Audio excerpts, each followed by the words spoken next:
என் மேல இருக்கிற பாசத்தால செஞ்ச ஒரு காரியம் அவன் தலைவிதியை இப்படி புரட்டி போடும்னு நான் நினைச்சு கூட பார்க்கலையே. அடுத்து என் புள்ள வாழ்க்கை எப்படி இருக்கும்னு நினைச்சாலே எனக்கு பயமா இருக்கு. வாசம்பளி சட்டை புடனே எல்லாத்தையும் ரெடி பண்ணிடுவான். பூரா பிரமாமா பண்ணி போடுவான்.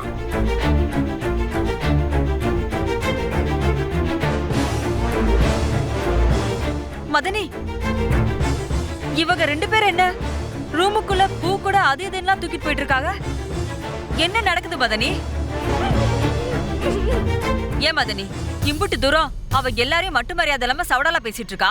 ஆனா இவங்க 2 பேரையும் பாருங்க, ஒண்ணுமே நடக்காத மாதிரி எல்லா ஏற்பாட்டையும் பண்ணிட்டு இருக்காங்க. இதெல்லாம் நல்லாவா இருக்கு மதனி? என்ன மதனி, நீங்க எதுவுமே சொல்லாம அமைதியா இருக்கீங்க? நீங்க போய் என்ன நடக்குதுன்னு விசாரிங்க மதனி. வாசம்பளி இந்த வந்துட்டேன். செம்பளி, நான் இந்த பூவெல்லாம் எடுத்து அலங்காரம் பண்ணிக்கிட்டு இருக்கேன். நீ அங்கிட்டு இந்த பால் பழம் ஸ்வீட்டு எல்லாத்தையும் எடுத்து வைக்கிற வேலையை பாரு. நான் அதையெல்லாம் எடுத்து வச்சுறேன். மாமா, என்ன மாமா நடக்குதுங்க? ஏன் மாமா, நீங்க பண்றதெல்லாம் உங்களுக்கே நல்லா இருக்கா? வீடு என்ன நிலைமையில இருக்கு? நீங்க 2 பேரும் என்ன காரியம் பண்ணிட்டு இருக்கீங்க?